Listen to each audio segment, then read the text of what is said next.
आणि आता बातमी आहे, शरद पवारांनी केलेल्या एका वक्तव्याची, आरक्षणाची मर्यादा 75% जाऊ द्या असं शरद पवार म्हणाले। आरक्षणाची मर्यादा वाढवण्यासाठी केंद्र सरकारने पुढाकार घ्यावा असंही शरद पवारांनी म्हटलंय।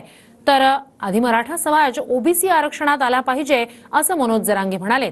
तर 4 वेळा मुख्यमंत्री असताना अक्कल आली नव्हती का असं म्हणत पडळकरांनी टीका केली आहे। 50% आरक्षण हवं असेल तर पार्लमेंटमध्ये कायदेशीर दुरुस्ती केली पाहिजे।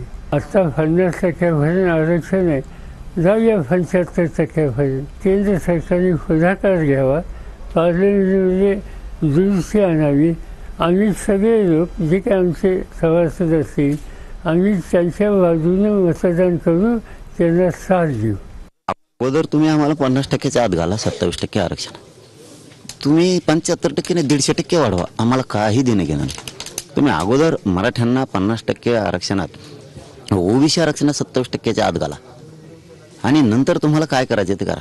बरं, ह्या अशा गोष्टी निवडणुकीच्या काळातच का सुचतात तुम्हाला?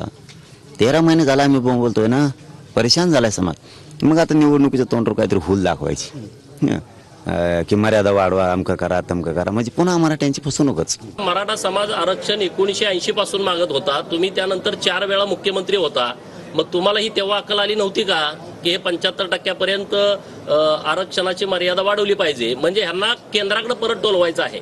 म्हणजे निवडणूक जवळ आल्याच्या नंतर लोकांच्या मध्ये संभ्रम कसा निर्माण करायचा, लोकांची दिशाभूल कशी निर्माण करायची, लोकांना खोट्या आशा त्यांच्या मनामध्ये कशा तयार करून वाद लावायचा, हे खरं तर पवारांच्याकडून शिकण्यासारखं आहे।